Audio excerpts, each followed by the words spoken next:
Okay, let's go ahead and get started. Hello, everybody. My name is Andy Dessler, and I'm one of the co-conveners of this occasional seminar series on climate sensitivity and cloud feedback. I want to thank everybody for joining us today. I think we're going to have three really interesting presentations. Just a few ground rules. We'll have three talks. 12 minutes-ish each one. If you have questions, you can type them into the chat at any time. And then the question can either be answered after the talk or during the following talk if the speaker has time. Or if you prefer to ask the question live rather than type it in, raise your hand and we'll unmute you and you can ask your question after the talk. And then what we normally do is for 5 or 10 minutes, we have a general Q&A after the last talk. So if there's, you're welcome to stick around if there's something you want to talk about or you have a question that wasn't answered or a general question for all the speakers. And so with that, let me stop sharing the screen and I will turn it over to Christy. Hi, everyone. Thanks for joining. Our first speaker is going to be Emily Newsom. She is a postdoc at Oxford University, and she's going to talk to us about the influence of geostrophic adjustment on ocean warming patterns. Emily, at 10 minutes in, I will tell you that you are 10 minutes in. Take it away. Unmute myself first. Let me just quickly share my screen.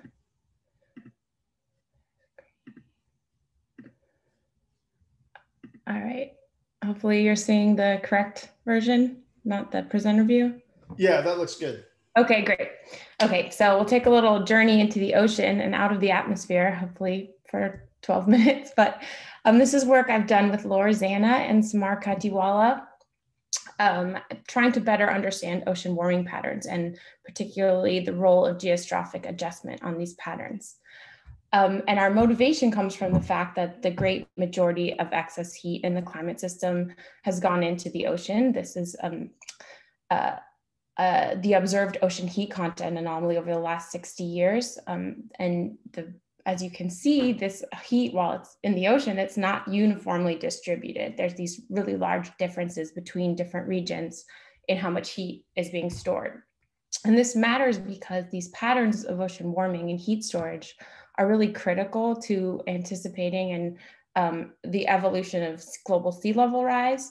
And their expression at the surface as a surface temperature anomaly is really important to the transient climate sensitivity through this pattern effect at the surface. And so we're really interested in better understanding the physics of what's driving these patterns and how they might evolve into the future.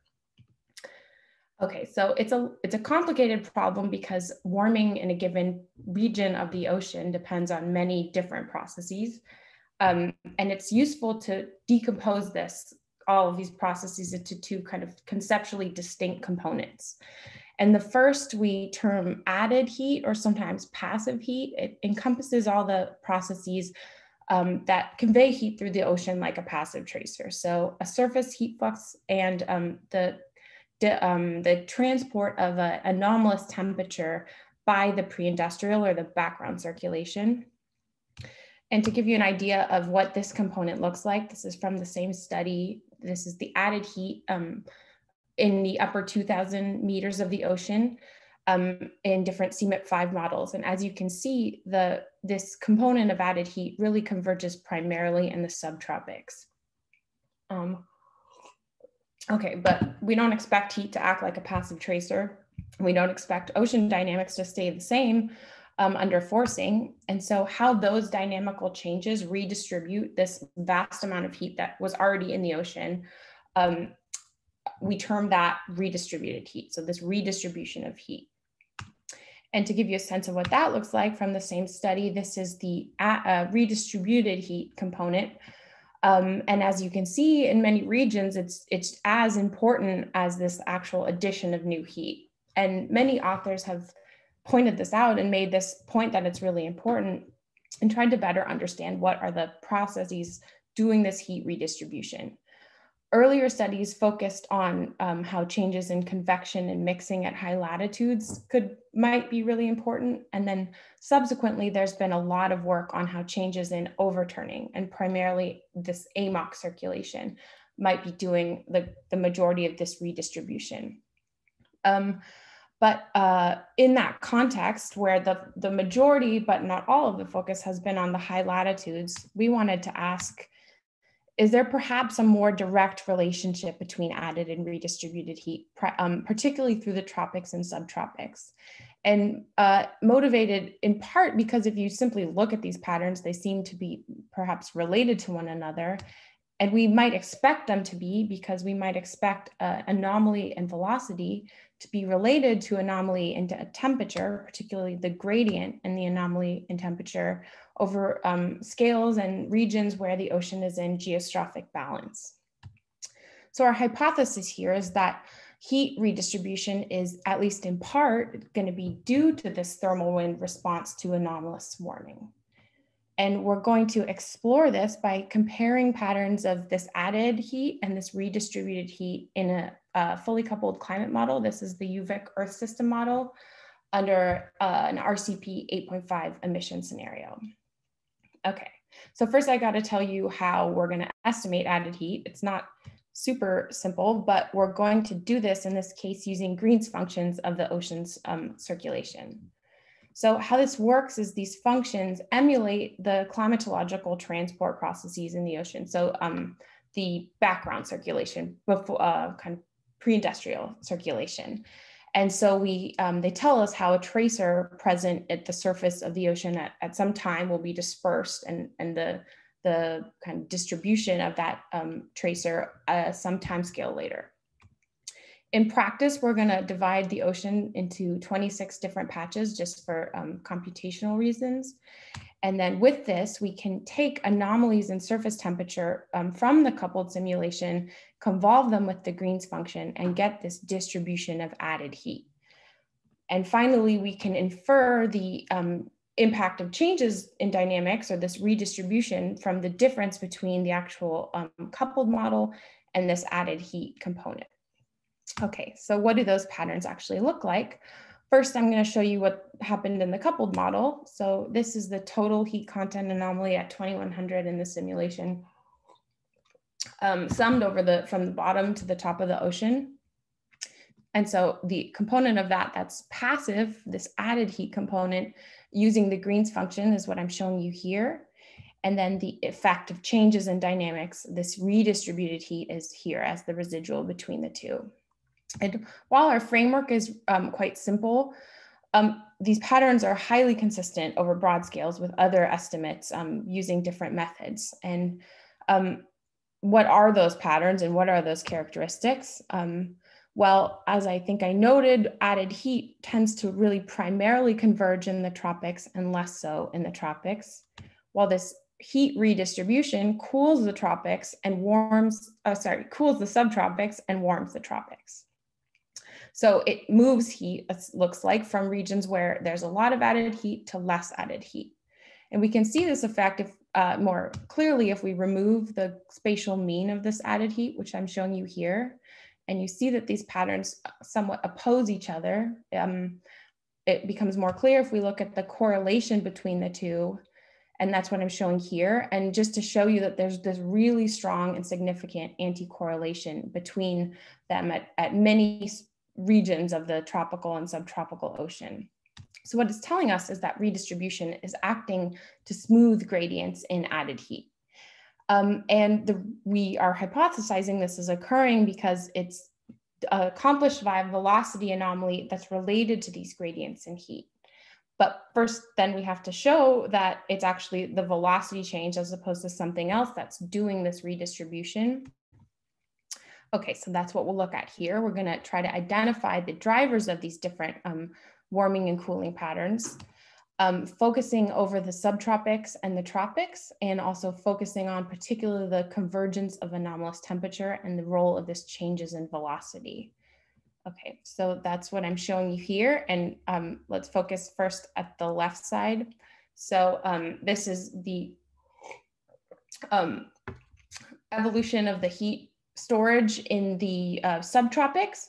And while a lot is happening, I just want you to note that as we have kind of would expect, there's this real strong convergence of anomalous temperature warming the subtropics. But at the same time, there's this large cooling effect of a change in velocity all over the, driving this cooling pattern in the subtropics. So indeed, anomalous advection is cooling the subtropics, while in the tropics, the kind of opposite is occurring.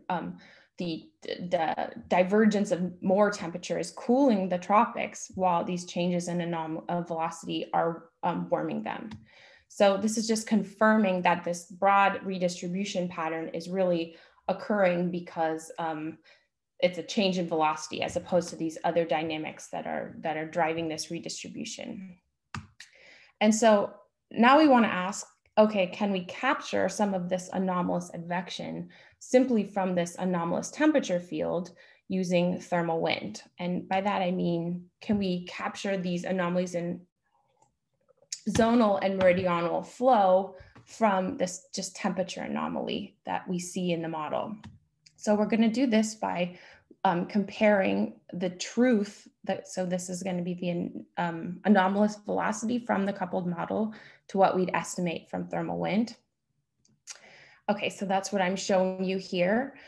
This is the zonal transport anomaly now, and meridional transport anomaly summed over the top 2,000 meters of the ocean. So I realize that these patterns are kind of complex. You don't need to focus on the details, but I just wanted to then compare to our estimates using this kind of thermal wind formulation, and to show you that over, while there are differences, over broad scales, we're really capturing these anomalies in zonal and meridional flow in the ocean, particularly through the tropics and the subtropics, which is led us to conclude that we are really capturing, or a lot of these transport changes that we're seeing that are driving this redistribution of heat away from where heat is being added in excess are happening because they're being accomplished by this geostrophic or thermal wind response to that warming. Okay, so to summarize some key points, so just the ocean warming patterns are not simply influenced by how heat is being added to the ocean, but also by how— 10 minutes. Oh, wow, really? Okay, well, I'm wrapping up, but how, by how the ocean responds to that warming by changing ocean dynamics. And we believe that these two processes are not independent of one another, but instead are linked over broad scales. And this is occurring because this redistribution is happening, or is at least attributable in part to this thermal wind response to warming. And that we would expect to see this pattern even without invoking changes in overturning. But of course, we expect that those things are also happening and complicating things, particularly in the Atlantic. And I just wanted to circle back to why this might be important for the transient climate response, and how what I've been talking about might be related to some of the things people in this community think about. And I want to make, I'd argue that it's really the relationship between these components that are important for regulating the exchange of heat between the tropics and the subtropics and the mid-latitudes. As you can see, these are regions where these are highly, where these both have really strong effects. And these are really important regions to the radiative response of the planet, and how warming in these regions evolve is, I believe, quite important to the transient climate response. And just to give some kind of thoughts about that, this is just kind of work in progress, but just to give you a sense, this is the relative distribution of heat later in the simulation versus earlier, where normalized, so the average amplitude is 1 of this distribution, just to show you that later in the simulation, we start to see a greater contribution of added heat, particularly in the Indian and Pacific Oceans. And we are working on some theory about why this is so and how we can constrain this from the mean state. But the translation of this to a surface temperature anomaly is not straightforward, but just to show you the relative distribution of the SST anomaly over those given times, in addition to this reticent warming at the high latitudes that we see that's really strong, I think we also start to see a fingerprint of this kind of more dominant added heat component at the surface as well. And so these are some things that we're thinking about and how we can better understand this SST anomaly pattern based on the relationship between these two linked processes. So I have further questions on this, which is why one dominates over the other, and that's related to some of the stuff we're working on and how this relates to polar energy transport and coupling to global overturning, implication for other tracers. There's lots of further questions to keep working on. So I'll leave it there and take yours. And thanks for listening. Thanks, Emily. Thanks for a great talk. We already have a couple of questions. Yeah. Chris Bretherton asks, Emily, does this mean that changes in ocean eddy fluxes are not important to the redistribution of the added heat? Yeah, well, when I have looked at the actual velocity field in terms of breaking it down into the mean and eddy component. And yeah, throughout the subtropics and tropics, the eddy component really has a real secondary effect. And I should have said too, these are primarily the horizontal velocity field. So changes in the horizontal mean flow is what's really doing the great majority of it in this model. Okay. Joel Norris asks, is there a simple way to explain this thermal wind heat redistribution mechanism? Since thermal wind is perpendicular to the temperature gradient, naively, I would think that it would not advect heat. Well, yes, I think that's a good point. I think that is not entirely balanced. We have, I don't know much to get into this, but I think you can, some of this work that we're thinking about from more of a mean state relation. Let's see. I think that this is related to how the picnic line depth gets redistributed, and I don't know that I can give you a simple answer very quickly. I don't know how much time so I guess I don't know if I can give you a simple answer, but that's some of the stuff we're working on, is kind of working towards a simple framework for describing this. I'm not sure if that's a very satisfying answer, but. Well, I can maybe discuss later when we can maybe discuss later, yeah, or you can type some explanations in the chat. So Henri has his hand up. You should be able to unmute yourself. Yeah, thanks for the great talk, Emily. I was wondering how you interpret this thermal wind as separate from changes in the overturning. I tend to think of the overturning as sort of the zonal integral of a bunch of different boundary current systems that might be in thermal wind balance themselves. So I was just wondering how you separate those two conceptually. Yeah, that's kind of why I was getting a little tongue-tied. That's a great question, because I mean, what we have right here is a coupled model where all of these things are occurring at once. If you kind of rely on some ventilated picnic line theory, you can infer that this heat redistribution could occur without the presence of any changes in overturning, or without the presence of some change in the mean picnic line depth, just by increasing the pressure gradients, because you're warming predominantly in the upper ocean. And if you assume that the entire picnic line is warming, and that's just increasing horizontal pressure gradients, and that, I guess what I'm trying to say is that we would expect this behavior even without a change in overturning, But like I said, and you made the point, that's also occurring. So that's kind of what we're working on now, is working in kind of simpler models, like a reduced gravity models, to try to perturb both and see if we can infer the relative strength of one versus the other, or the signature of either of those on something like the picnic line depth or the heat distribution pattern. Because it's a great question. I guess the answer is you can't, because everything is in large over these scales is in geostrophic balance. Thanks. Yeah.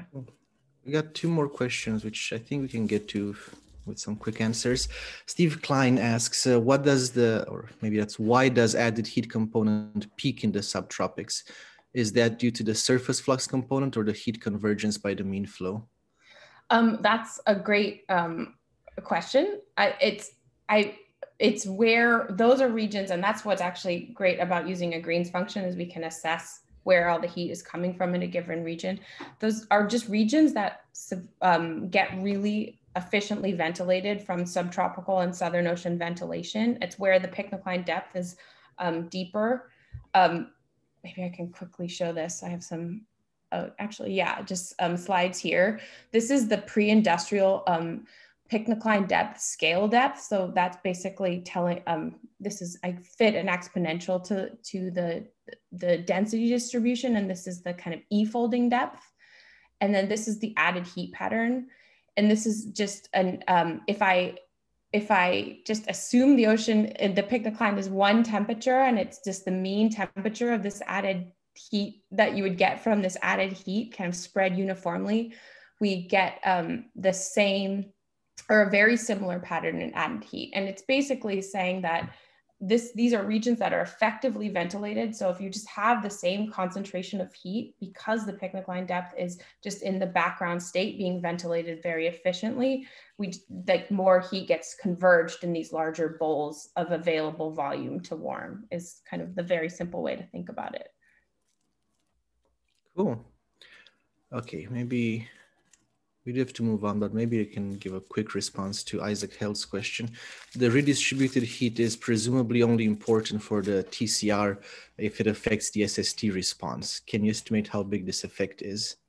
That's a great question. And that's what we're working on, is because obviously all of these things are connected. The SST feeds back on how much heat is being taken up, but how this manifests as a surface temperature anomaly is a great question, and just something I'm very interested in, but I can't really estimate it. I guess that's what I was trying to get after here, is just that we start to see some sort of fingerprint of this behavior at the surface, but why or exactly how, it's a great question.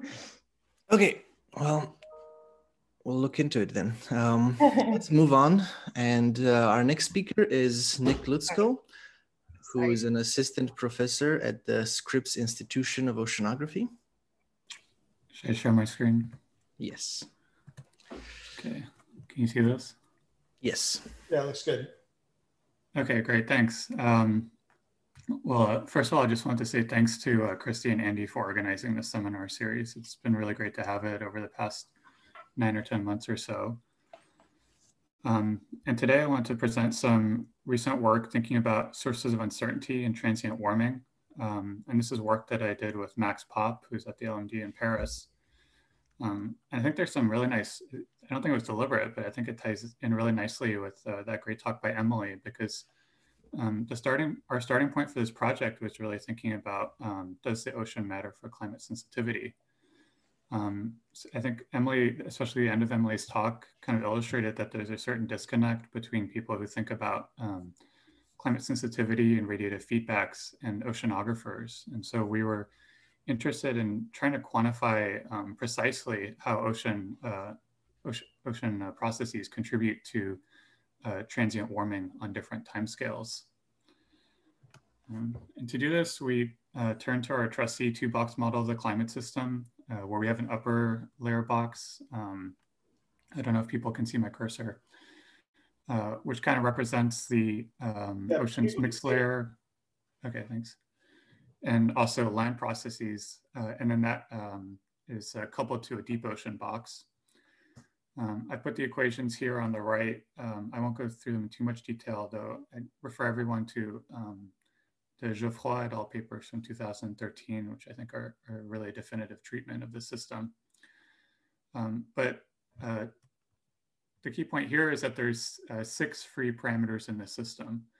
There's the radiative forcing, F. There's a radiative feedback, lambda. The rate of ocean heat uptake, gamma. The mixed layer heat capacity, C. The deep ocean heat capacity, C0.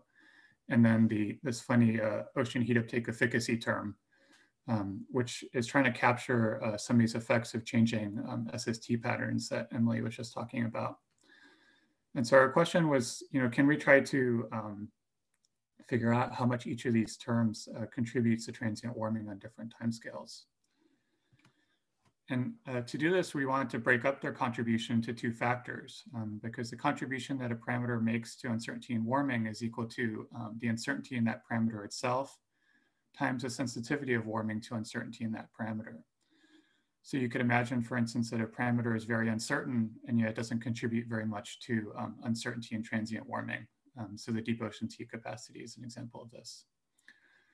To make this more concrete, if we think about equilibrium climate sensitivity, this is given by the product of the radiative forcing F and the feedbacks lambda to the -1. And so you can easily see that ECS is equally sensitive to F and to lambda -1. And since the feedbacks are more uncertain, they're the main source of uncertainty in ECS, which sort of justifies all the effort that we put into trying to constrain the feedbacks. But on transient timescales, it's more complicated. And again, we have these 6 parameters that we have to think about.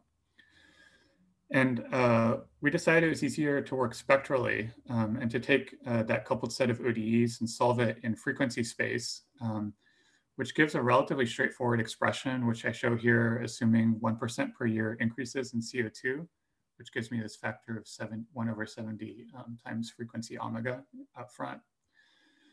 But if you stare at this for a little while, you can see that there's 4 regimes which emerge on different times. So at very, very short time scales, we have what you can think of as a kind of mixed layer heat capacity regime, in which everything is dominated by the upper ocean heat capacity C.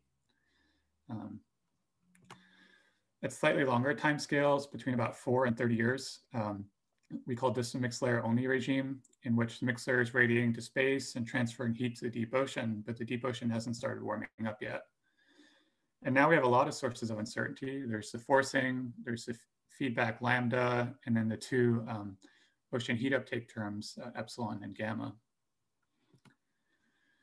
On slightly longer time scales, once the deep ocean starts warming up, the contributions of epsilon and gamma to uncertain time. So at longer and longer time scales, they don't impact uncertainty and transient warming as much. And the reason for that is because this term in brackets in the red oval gets smaller over time, which makes the whole term smaller. You can also see that gamma contributes less uncertainty than the efficacy epsilon, because gamma is both outside the brackets and it's in the brackets, and it makes the term in the brackets smaller, whereas the efficacy is outside the brackets. And so it doesn't have these sort of opposing effects.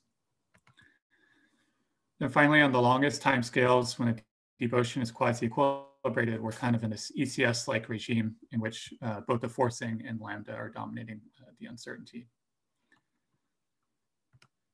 To give an illustration of what this looks like, we did some calculations with the 2-box model in which we sort of mimicked 1% per year increases in CO2. And we did these calculations with ensemble mean parameters from the CMIT-5 models. And then we varied each of these parameters one by one so that we could quantify the sensitivity of transient warming to each of the parameters. And what I'm plotting here is that sensitivity divided by the sensitivity of transient warming to the forcing. Because the forcing is in the numerator here, it contributes to uncertainty at all timescales. And so a ratio greater than 1 means that transient warming at some time is more uncertain and more sensitive to uncertainty in one of these parameters than it is to the radiative force to uncertainty in the forcing. And a ratio less than 1 means that transient warming is less sensitive than it is to uncertainty in the forcing. And our four regimes fall out quite nicely, roughly where we expected them to. So there's the mixed layer heat capacity regime at short timescales, the mixed layer regime, in which you can see all these terms are contributing to uncertainty, the deep ocean warming regime, in which the contributions of the heat uptake gamma and the ocean heat efficacy epsilon decrease over time. But again, notice that as we expected, epsilon contributes more uncertainty than gamma. And then finally, on the longest timescales, it's mostly just the forcing and the feedbacks. But we were surprised that even after 140 years of increasing CO2 by 1% per year, the warming is only about 70% as sensitive to uncertainty in lambda as it is to the uncertainty in the forcing. And this really emphasizes how sensitive transient warming is to the radiative forcing. And this has a number of interesting implications. So first of all, it's uncertainty in the forcing is the most efficient way of reducing uncertainty in the transient warming. So you sort of get your most bang for your buck by reducing uncertainty in the forcing. While we were working on this, there's a really nice perspective in Science by Brian Soden and a few others showing that a lot of the uncertainty in the radiative forcing comes because GCMs use radiation schemes that aren't vetted against line-by-line codes. And then in fact, a lot of the spread can be reduced if we make sure that our radiative transfer schemes are consistent with line-by-line codes. And so you can see this by comparing the spread on the circle markers here versus the triangles, which are results from line-by-line codes. Though the caveat to this is that when I've been talking about forcing, this also includes rapid adjustments and land use changes and aerosols and so on. A second implication of this work is that short-lived climate perturbations like volcanic eruptions or reductions in aerosol emissions due to lockdowns over the past year can't really be used to constrain the feedback. As an example of this, I'm showing here the impulse response to the two-layer model to a doubling of CO2. So in year one, I instantaneously double CO2 and then I return it back to its control state after that. And then this is showing the temperature response in these calculations. And the black curve is when I use the ensemble mean parameter values from CMAP5. The blue curve is when I reduce the feedback by 25%. And the pink curve is when I reduce the mixed layer heat capacity C by 25%. And you can see that varying the feedback doesn't really have a large impact on the response, on the impulse response of the model. But varying C does cause large changes in the response. And so, if we think about volcanoes or one-year blips and emissions, the climate system's response to these is mostly going to be determined by C and by the forcing. And it's going to be difficult to learn much about the feedbacks. The final implication, which is kind of a corollary of the sensitivity of transient warming to the forcing, is that models that are tuned to the historical temperature record are going to be very sensitive to the assumed forcing. And to illustrate this, we did some calculations in which we tuned the two-layer model to the historical temperature record by varying lambda. And so I varied the net forcing over the 20th century by a range of 20%. And then for each value of the forcing, I tried to find the optimal value of lambda to match the historical record.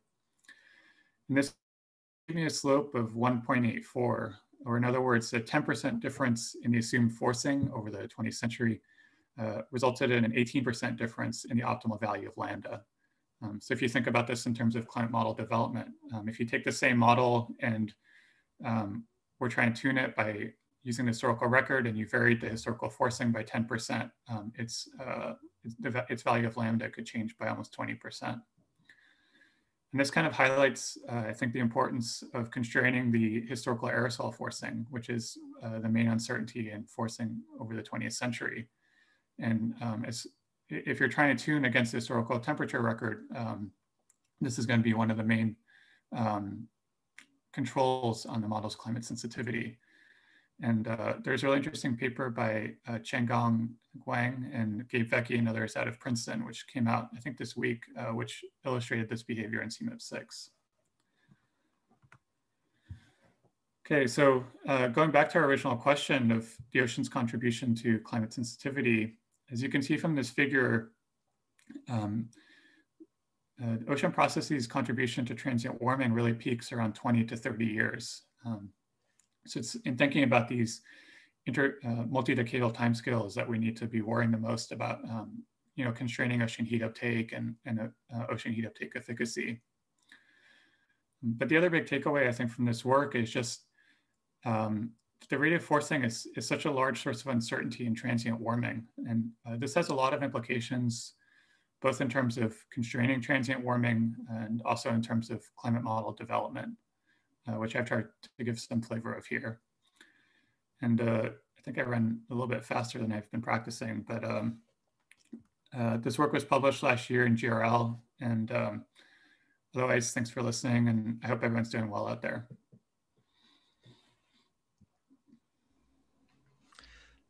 Thanks, Nick. Yeah, you're doing well on time. Do we have questions? Either type them in the chat or raise your hand.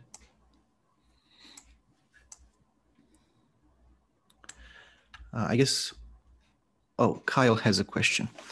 How do you square the result that forcing contributes a larger uncertainty than feedbacks with the fact that there is a higher correlation between feedbacks and 1% per year warming within CMIP5 models? Is it that 2 effective radiative forcing uncertainty is fractionally smaller than feedback uncertainty? Yeah, I have a backup slide on this. So I'm showing here in panel A, the relative uncertainty in the different parameters. And you can see that the feedbacks are almost 3 times as uncertain as the forcing. And so they're going to be uncertainty in lambdas, or lambda is going to be more correlated with the TCR, just because it's so much more uncertain. But if you want to reduce uncertainty in TCR, you can reduce uncertainty in TCR more by reducing uncertainty in the forcing by 1% than by reducing uncertainty in lambda by 1%, if that makes sense. Yeah, that was going to be my question as well. So we can move on. Stephen Leroy asks, are there particular types of radiative transfer modules in GCMs that are more faulty than others? Yes, I can't remember which one is which though. I think Brian discussed this in the perspective. I can't remember off the top of my head though, I'm sorry.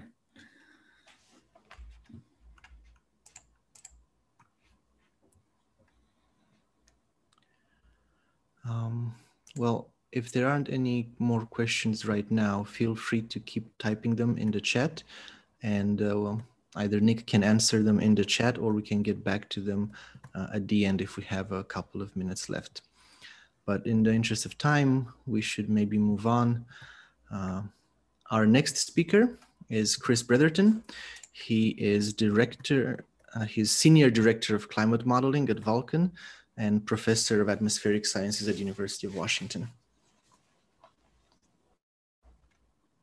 Okay, thanks, Christy, and thanks for inviting me to give this talk. So I'm going to talk about a topic that has an inobvious direct connection to equilibrium climate sensitivity, although I think over the longer run, it might be a pretty significant way that we think about the problem. It involves using machine learning to try and improve the performance of climate models. And so this is work that I'm doing while I'm on partial leave from the University of Washington to direct a small group at a private philanthropically supported effort at Vulcan in Seattle. Hey, Chris, just the group involved is you're not sharing your screen yet? Do you? Oh, whoops. Sorry, I did not realize that. That's okay. Let me just escape out of this. I thought I had. Okay, let me go back and share. I thought you were just giving us an introduction. Well, that would have been good. It turns out it doesn't really much matter. So let's see. I'm just trying to see. It still doesn't look like I'm sharing my screen properly. It always sees your desktop at this point. Yeah, exactly. I don't know why it's doing that. Sorry. Don't need to share this. We do need to share that. Okay. Share. It's really weird. It's weird. It's working differently than it would normally do. I'm gonna stop the share and start again then. Okay. Let's try this. Okay, you should be seeing my screen now, right? Yes, that looks better. Yeah, that looks good. Okay, good.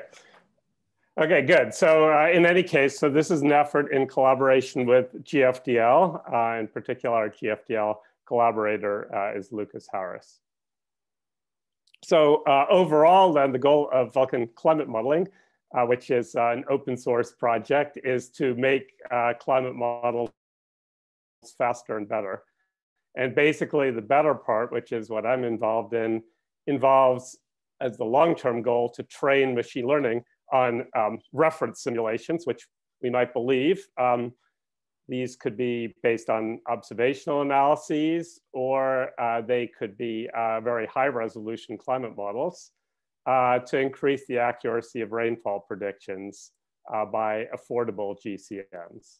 And in particular, we are working with the FE3GFS, which is a full complexity global atmospheric model coded in Fortran. And so the question is, can we bring machine learning to bear on this problem?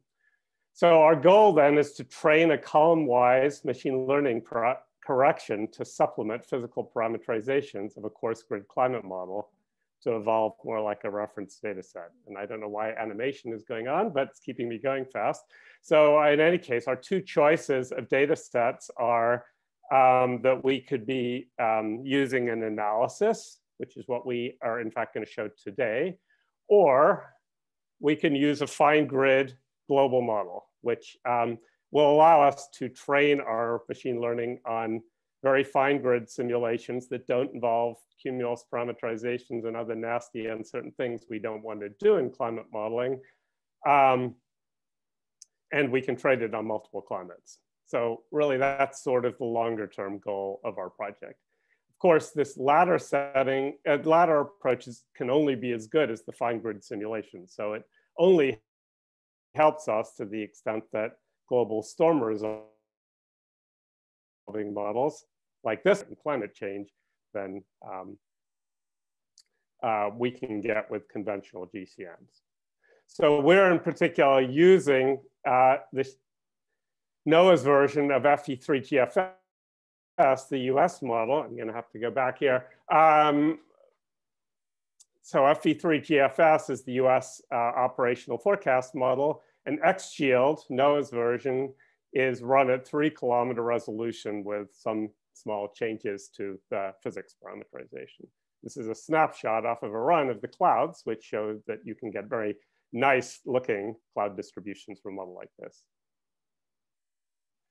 Now, from our point of view, one of our interests is actually rainfall as much as clouds, but an important feature of this 3 kilometer simulation is that you can improve the mean simulation of rainfall. So for instance, on the left, we see precipitation bias over land from the 3 kilometer shield run, 40-day run, versus a 200 kilometer FE3GFS simulation of the same 40-day period. And these are compared against GPCP for that period. And so what you see looking at this is that over regions, for instance, such as Central Africa or the Himalayas, the biases are much reduced in the high resolution model. So, so the idea then is to make the 200-kilometer model look more like a better data set. So how do we do this? Well, we can think in terms of conventional parameterizations where we break up the equations of atmospheric motion. In this case, I'll focus on the atmosphere for the purposes of this talk. So there's an advective contribution, the v dot grad terms, and then there are contributions called the apparent heating and apparent moistening and apparent momentum sources, which represent all the physics, including both physical processes and also subgrid eddy fluxes. And normally we just use conventional parameterizations for representing Q1, Q2, and QU and V. But we don't have to do that. We can also use machine learning for that purpose as well.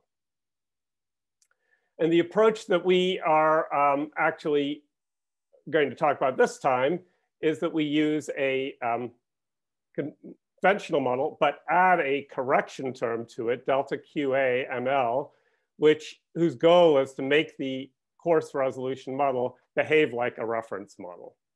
And so a way of doing that is by nudging the coarse model to the reference model and actually machine learning the nudging tendency. And there are many other possible approaches you could take. It turns out this approach actually works to some extent. So, so I'm going to demonstrate results from that. So we're going to machine learn this nudging tendency as a function of the coarse model column state with a nudging timescale, which here will take to be 6 hours. There are some trade-offs as to what determines this nudging timescale. It has to be slow enough to damp relaxation whiplash or sort of initialization transients, but fast enough to keep the nudged model near the reference state. So now the challenge of doing machine learning in this context is that the machine learning is coupled to fluid dynamics, and we're learning, we're doing the learning using a reference data set with some particular fluid dynamics, but then we're going to apply it interacting with other flows, and offline skill is going into online skill. In fact, there's a hierarchy of needs. First, your simulations need to be stable, which isn't at all guaranteed. Then they need to be accurate, and the way that we're measuring accuracy here to start is with accurate weather forecasts. And then lastly, they need to produce an unbiased climate. So we need to get all of those things to happen. The machine learning itself is done using, by taking some kind of a subset of nudging tendencies. So we might take nudging tendencies periodically. In this case, it's every 5 hours for 36. I don't know how the simulation got into a slideshow mode where it's just trying to force me through, but that's the way it is. In any case, we have a training data set consisting of global nudging tendencies from 160 times in a year-long reference simulation. And we have a testing data set, which is shorter than that, which we use to evaluate the simulations. We can use random forests or neural networks to do this. Our input features are the temperature profile, humidity profile, wind profiles, insolation, land sea mask, and surface elevation. And the outputs are these apparent heating, moistening, and momentum tendencies. Random forests turn out work out of the box better. Now we're getting roughly similar results from neural nets, but that's after a lot of pain. So I'll show you results from random forest. In the approach I'm going to show you, what we're going to do is we're going to use an observational analysis as the reference.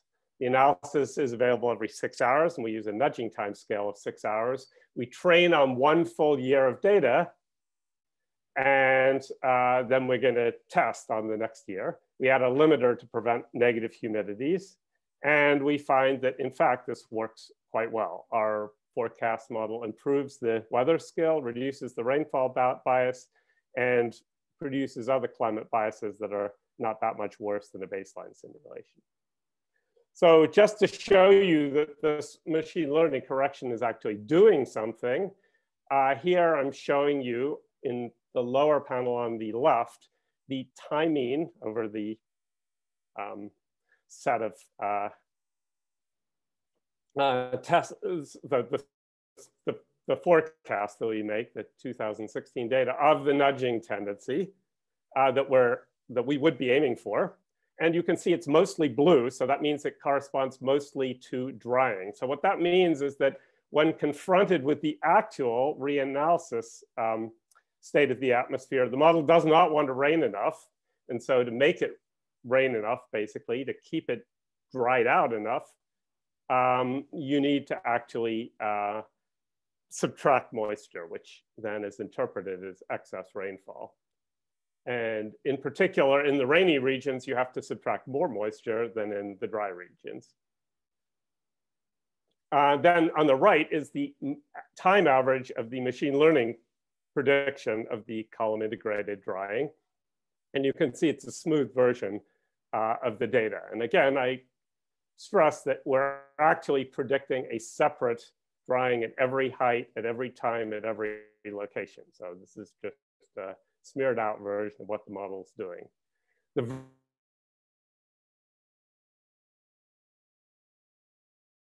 The upper right, and then the prediction and the targets are very similar to each other, even though at individual times we don't match the nudging tendency nearly as closely. So what happens when we add this machine learning correction to the coarse resolution model? Well, so here's what's going on then. We can just show an animation.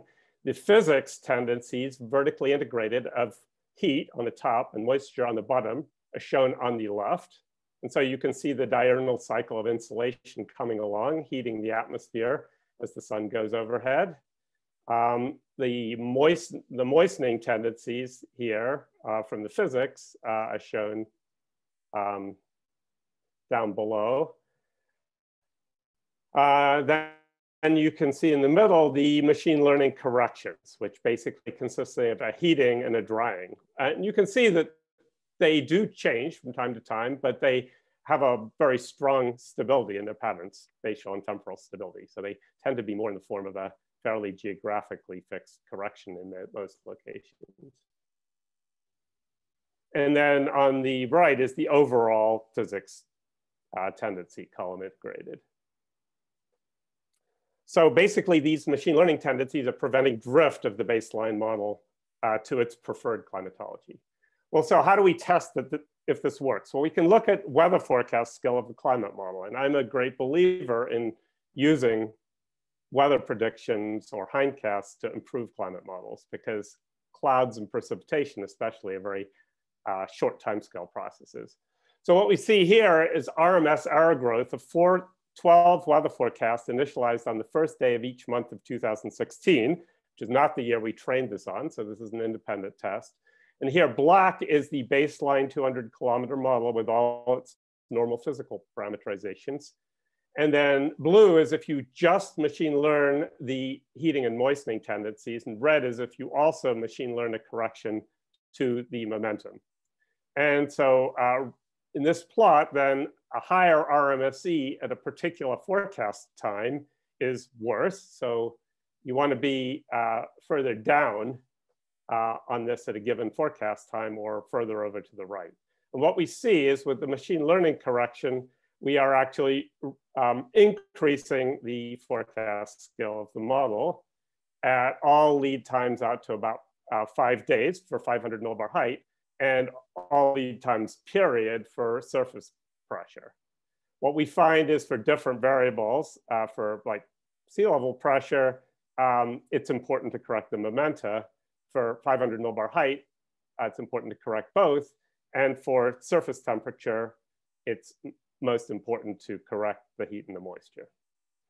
In any case, so what we see is we get a definite improvement. This is like almost a one-day improvement of forecast lead time, which is a lot for weather forecasts.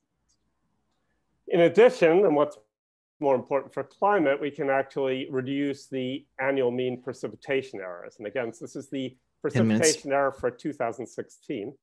Okay, thanks, Christy.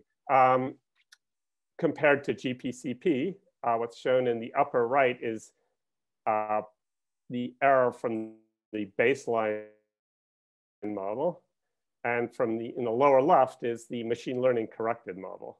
And you can see that they actually have some similarities in their precipitation biases, but the pattern error, which is the RMSE here of the precipitation, is about 20% reduced with the machine learning correction, mainly through improving precipitation over mountainous regions and also Central Africa. If you just improve the heat and machine learning, the heat and moisture, you get a lot of this precipitation improvement already. Okay, so in conclusion then, what we've done is developed a column-oriented machine learning approach based on nudging to a reference analysis, which can be global analysis, or it can be a fine-res truth model, to improve simulations by coarse resolution, full complexity global atmospheric model. We applied this to the FE3 GFS model at 200 kilometer, trained on a year of data and run prognostically for a second year with the observed sea surface temperatures, so no ocean coupling. The machine learning correction improves the 10-day weather forecast skill and time mean rainfall distribution, and most other climate biases are comparable to the baseline. And we're also using this approach with a fine res model as the reference, including in changed climates. I wish I had time to show you that right now, but that's a separate talk. I actually am very encouraged by how that's working so far, though. We also get better skill for that too. I will say that clouds and their radiative effect are becoming a big machine learning issue for us because they induce biases in our approach. We have a submitted paper in review by Wattmeyer et al. And this is the preprint. So thanks very much. I'll take questions now. Cool. Thank you so much, Chris. Phil Rash has his hand up. Hey, Chris, I had two questions for you. One was to ask whether or how the trained machine learning low-res model compared to the benchmark model or something for the forecast skill. Are you recovering the skill of the equivalent quality to the high resolution model? Okay, well, in the case that I showed you, we don't have a high resolution model. We're actually nudging to reanalysis. And then we're basically, comparing against observed precipitation. So the answer is we recover part of the skill, right? So we were able to reduce, for instance, mean precipitation biases by 20%. Thanks. The second question was just to ask whether your is the machine learning technique trained on a column by column basis? Are the coefficients that define the machine learning technique different at every latitude and longitude, or are they do they share some common? No, it's based on the state, so it's only based on the same set of things you'd consider legit for normal physical parameterization. So the column temperature, moisture, and winds, plus other things that we know are important for the surface exchange. So the insolation is one thing, which is important for that, plus the radiation. The geopotential height is important in saying whether you're over mountains, which is very important to gravity wave drag, and land sea mask, because that obviously plays a role as well. So we're using sort of a primitive set of sort of surface predictors to enhance the column. But no, we're not cheating in any way. And we're also not in any way using a different approach in different locations. Thanks. Cool. Brian Mapes asks, how much of the RMSE growth reduction due to ML terms is attributable to reducing the slowly developing mean bias versus increasing skill in the weather, like ACC or eddy correlation would measure? Yeah, okay. So we've actually tried to get at that by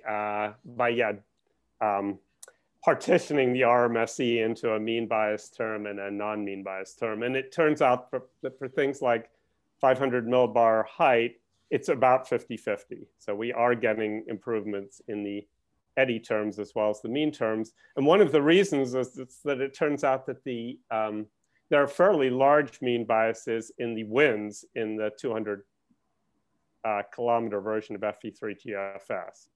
And by improving basically the wind patterns, you actually advect the storms more accurately and therefore improve your forecasts.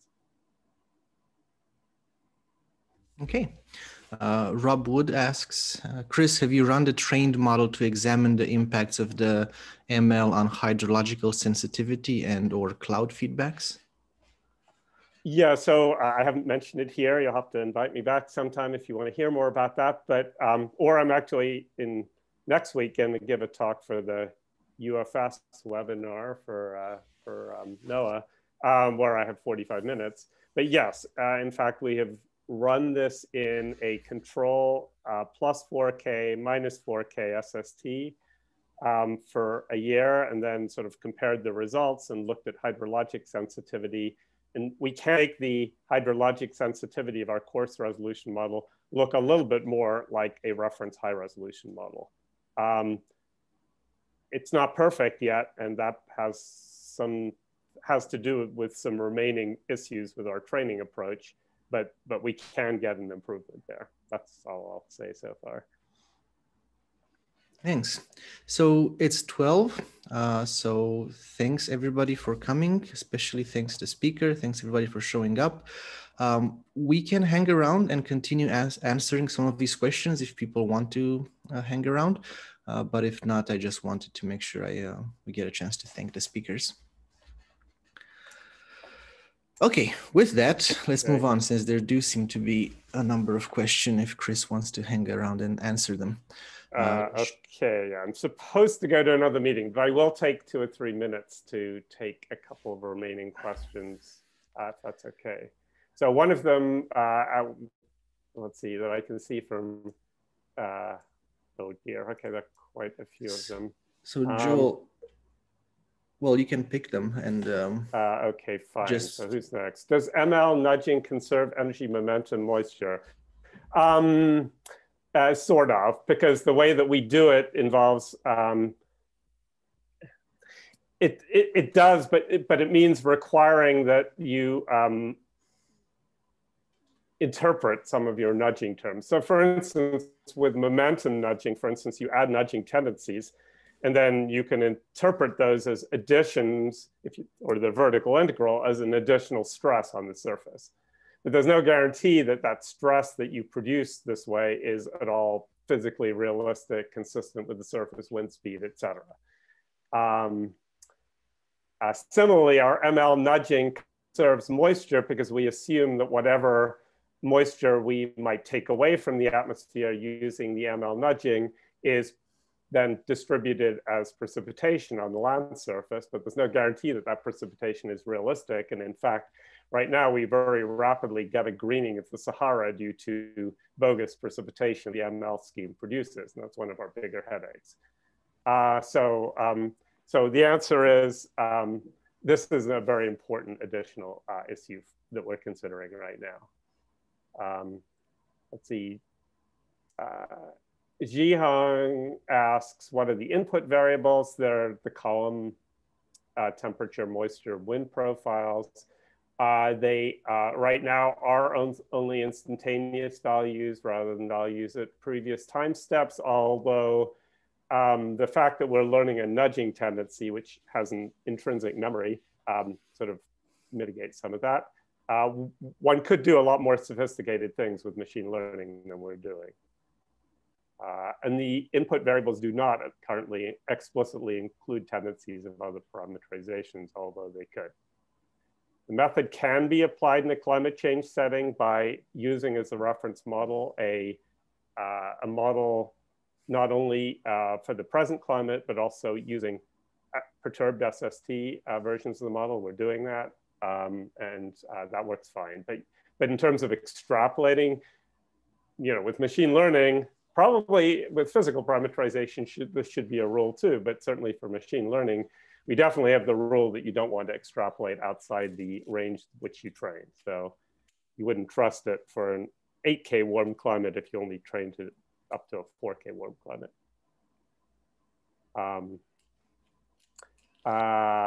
Since you have to continuously nudge, is there a case for using training data at higher temporal resolution? Yeah, we actually get our training data at 15-minute resolution, and we've talked about, for instance, averaging the nudging tendencies. Turns out that's probably not our biggest problem. There are other reasons why their bias is created, which are bigger headaches. But, and in particular, the problem is with using training data is if you want to save a year of global data, saving it every 15 minutes starts to become a big nuisance, especially if you start doing this at higher grid resolutions than 200 kilometers, which we are trying to do as well. You looked at how the correction performs for rare weather events? Not really, no. That's obviously an interesting issue. Okay. What would happen if you use ML for the tendency itself instead of the correction of the tendency? Yeah, we've tried every variation on the scheme, and if you use it for the tendency itself, it's more biased so far. But I have a feeling that the long-term best approach for doing this won't be the approach that we've taken. I think that's everything. I think those are all the questions to me. So I'll let other people take their questions. I think there's one for Emily too. Oh, well, looks like Emily made a comment. So, well, thanks, Chris. Okay.